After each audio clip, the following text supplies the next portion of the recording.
Once upon a time, there was a man named Valera, a rugged and solitary hunter who lived far away from any civilization in the vast and unforgiving tundra.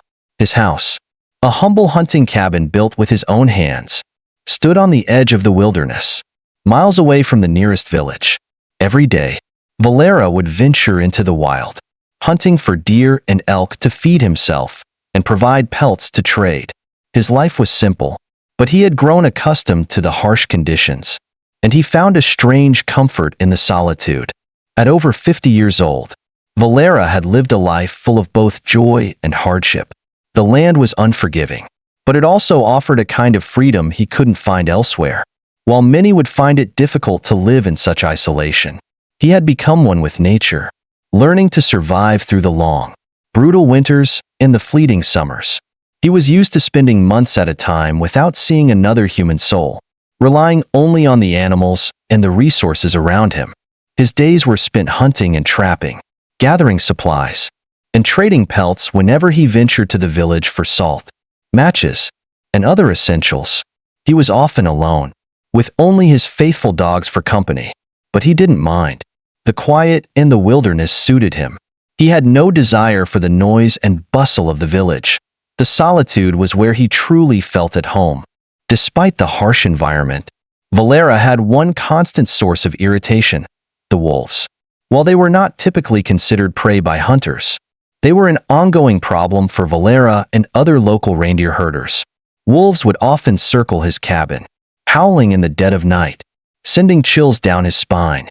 The sound of their cries would echo through the dark winter nights, sometimes so close that Valera could almost feel their breath on the other side of the walls. Yet, for all their presence, the wolves did not pose a direct threat to Valera, as he had become used to their nocturnal visits. In fact, he had grown indifferent to them, so much so that their howling did not even disrupt his sleep. However, one day, something happened that would change everything. While out on a hunt, Valera stumbled upon a wolf, a female that was gravely injured. She had clearly been driven out by the local reindeer herders, who saw wolves as a nuisance and a danger to their herds. She was weak and vulnerable, and Valera, who had always been somewhat indifferent to the wolves, found himself feeling a strange sense of pity for her. He couldn't bring himself to leave the animal to die alone in the wild, so he decided to take her back to his cabin. As he made his way to her den, he discovered something even more remarkable. Hidden in the shelter of the trees was a litter of wolf pups, all helpless and hungry. The pups were barely old enough to open their eyes, and it was clear that they had been abandoned by their mother. Left to fend for themselves in the harsh tundra, Valera was taken aback by the sight of the tiny, defenseless creatures. For the first time in his life, he felt a deep sense of compassion for these animals, whom he had always viewed as nothing more than predators and troublemakers. He knew he couldn't leave them to starve, so he made the decision to take them home with him. His dogs were not pleased with this decision. They barked and growled, warning him against bringing these wild creatures into their home. But Valera was undeterred. He gently coaxed the pups into his cabin, where he began feeding them alongside his own dogs. The pups quickly grew stronger, though they remained cautious around the older dogs, who were clearly not thrilled with their new housemates. The bond between the pups and Valera deepened as the days passed, and soon, the wild creatures became a part of his daily life. The weeks went by, and the pups, who had once been weak and fragile, grew into strong and playful wolves. They played together, their movements graceful and swift, but they never once threatened the dogs. In fact, the two species began to coexist in an unusual but peaceful harmony. The dogs and the wolves never interacted directly, but they understood their place within the pack, respecting the authority of Valera, their shared master. Over time, the wolves began to leave the cabin, roaming the surrounding wilderness as they grew older. Yet, they never truly abandoned Valera. Every so often, they would return, not for food, but for something else, a kind of communication that Valera had never experienced before. The wolves would come to his cabin, sit at a distance, and howl. But it wasn't the desperate howl of a hungry predator. It was a sound of gratitude, a way for the wolves to express their thanks to the man who had saved their lives.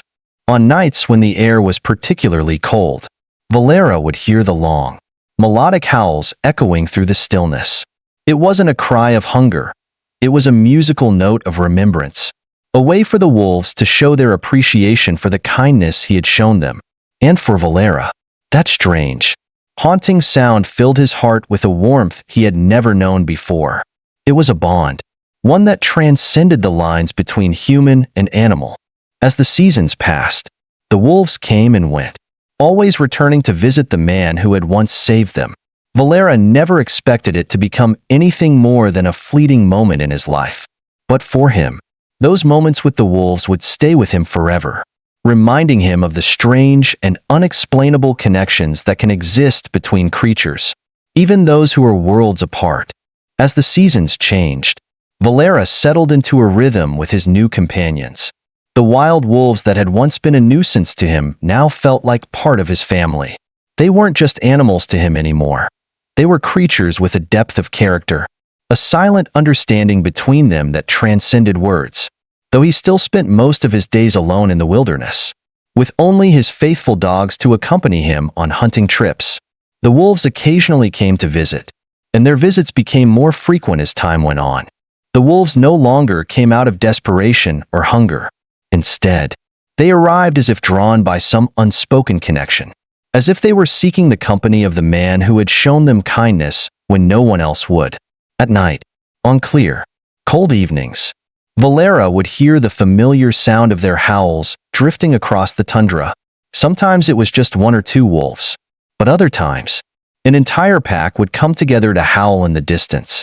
Valera couldn't help but listen, captivated by the haunting beauty of their calls.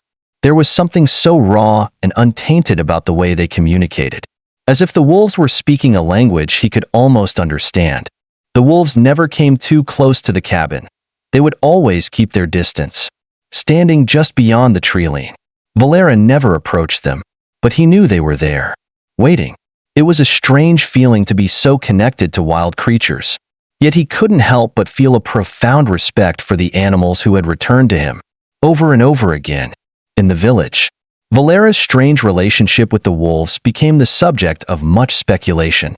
People would talk about him in hushed tones, gossiping about the wild man who had made peace with the wolves. Some dismissed the story as nothing more than a fanciful tale, while others believed it to be a miracle. But Valera wasn't concerned with what others thought. To him, the wolves were simply part of his life now, just as his dogs had always been. He had come to respect them as equals, and in turn, they seemed to return that respect.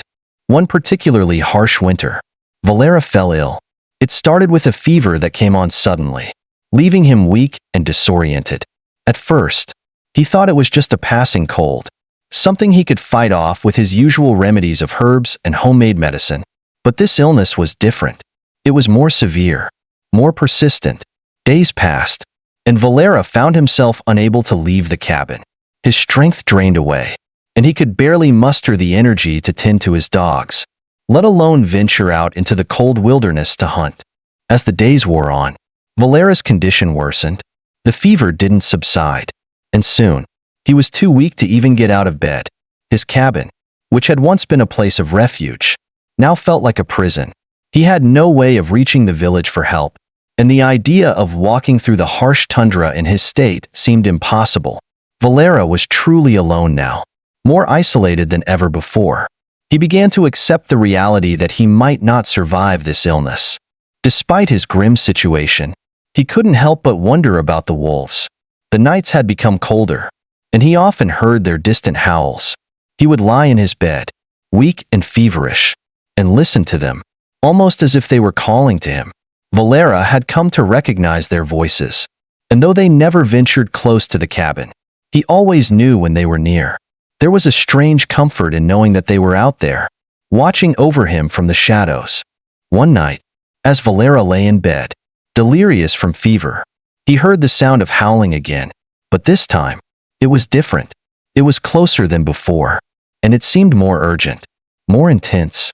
He could hear the distinct sound of wolves, but there was something more, something that stirred within him, as if the howls carried with them a message.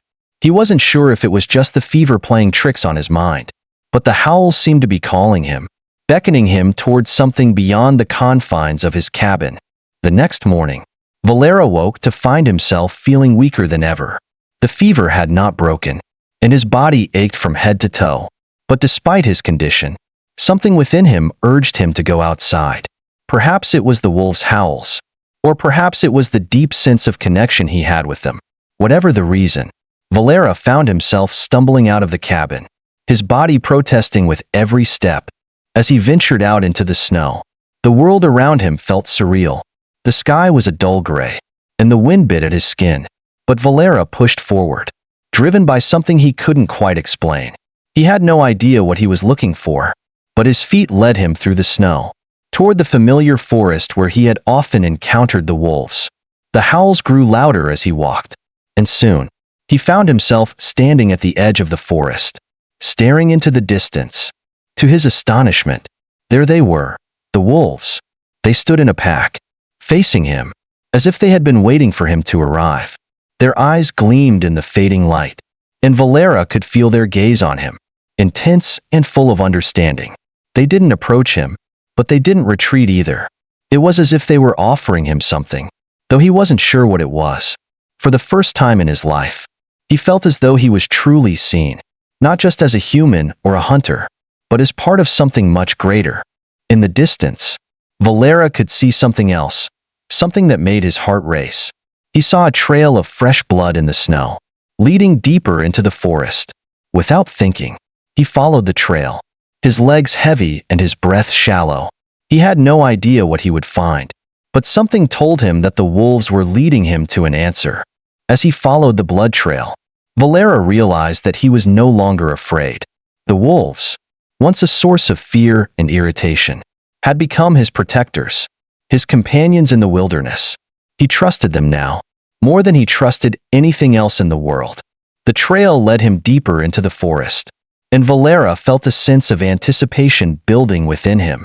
What would he find at the end of this path? The answer, he hoped, would bring him the peace he had long sought. But even as he moved forward, he couldn't help but wonder, what had the wolves come to teach him? What was the purpose of this strange bond they shared? For Valera, this journey was only beginning. As Valera walked deeper into the snow-covered forest, his body felt weaker with each step, yet his mind remained focused on the path ahead.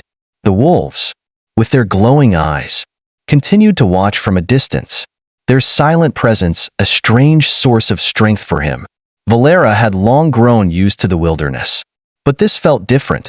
It was as though the wilderness itself was calling to him, and the wolves were its messengers. The trail of blood became more distinct as he pushed forward, and despite his exhaustion, he felt an undeniable urge to follow it. Each step was a struggle, but he couldn't turn back. The wolves were with him, guiding him towards something. What it was, he didn't know, but his heart told him it was important. The air grew colder as the path wound deeper into the forest, and the dense trees loomed overhead, casting shadows across the snow-covered ground. The howls from the wolves continued to echo, now a constant, haunting reminder that he wasn't alone. It felt as though the entire forest was alive with anticipation. Eventually, Valera came upon a clearing. The blood trail led to a large rock, where the trail abruptly stopped. But the wolves weren't far behind. One by one, they stepped into the clearing, their eyes fixed on Valera. He stood there, breathing heavily, his body trembling from the cold and the fever that still gripped him. At that moment, one of the wolves, the largest and most striking of the pack, approached Valera. It was the same wolf that had come to his cabin many times over the years, the one that had seemed to lead the others in their visits. Valera could feel the weight of its gaze, a sense of understanding and recognition in its eyes. This wasn't just an animal. This was something else, something ancient and wise. The wolf lowered its head slightly, as though acknowledging Valera's presence. Without thinking, Valera stepped forward, his hand trembling as he reached out. To his surprise, the wolf didn't shy away. It stepped closer, allowing him to touch its fur. There was a moment of stillness, where time seemed to slow. Valera could feel the warmth radiating from the wolf's body, a warmth that seemed to counter the coldness of the world around him.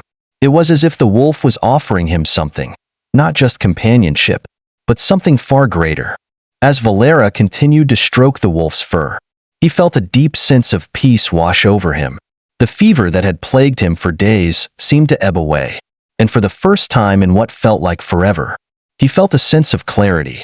He wasn't sure if it was the wolf's presence, or if it was simply the culmination of all the strange events that had led him here. But he knew that this moment was significant.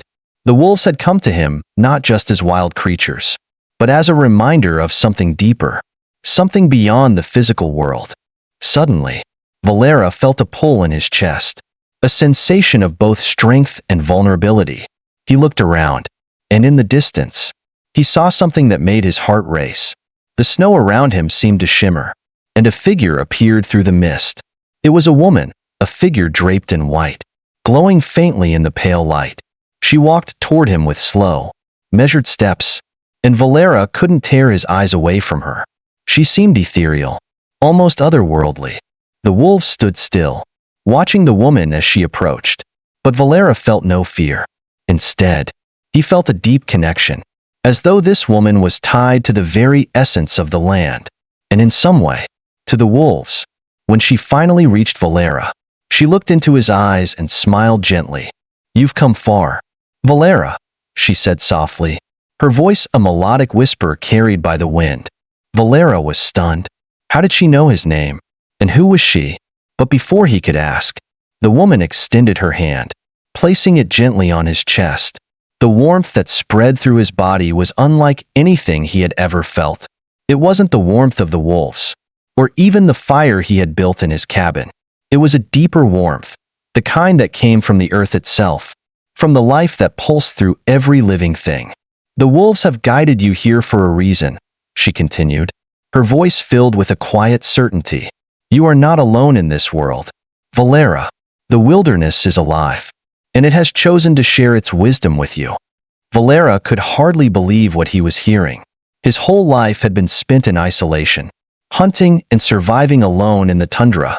Yet here was this mysterious woman, telling him that he was connected to something far larger than himself. He had always known that the wilderness was powerful, but he had never imagined that it could be so sentient, so aware of his existence. The woman spoke again, her words soft but filled with purpose. "Your journey has not been in vain, Valera. The wolves are not simply animals. They are protectors, just as you have been a protector to them. The bond you share with them is a sacred one, a bond that goes beyond the physical world." As she spoke, Valera felt the presence of the wolves growing stronger. They were no longer just animals.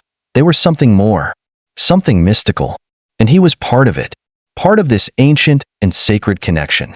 The fever that had plagued him seemed to disappear completely, replaced by a sense of peace and purpose. "The time has come for you to return," the woman said, her smile gentle. "But remember, you are never truly alone. The wolves will always be with you, as will the land. They are part of you, and you are part of them." With that, the woman began to fade, her form dissolving into the mist. The wolves, too, slowly began to disappear into the forest, their eyes lingering on Valera for a moment before they vanished into the snow. Valera stood alone in the clearing, the weight of the woman's words heavy on his heart. He didn't fully understand what had happened, but he knew one thing for sure. His life had been changed forever. The wolves had taught him something profound, something that no amount of hunting or solitude could have ever shown him. He was not just a man living in the wilderness. He was a part of it, bound to it in ways he had never imagined. As he made his way back to his cabin, the howls of the wolves echoed in the distance once more. But this time, they sounded different. They were no longer a call for food or companionship. They were a call of acknowledgement, a reminder that he was never truly alone. And so, Valera returned to his home. But he was no longer the same man who had left it. He carried with him the wisdom of the wolves, the land, and the woman who had shown him the way. And as the seasons changed, he continued to live in harmony with the wilderness, knowing that the wolves would always be there, watching over him, just as he had watched over them. In the end, Valera understood that the true bond between man and nature wasn't one of dominance or control. It was one of respect, understanding, and mutual care, a bond that would last as long as the wilderness itself.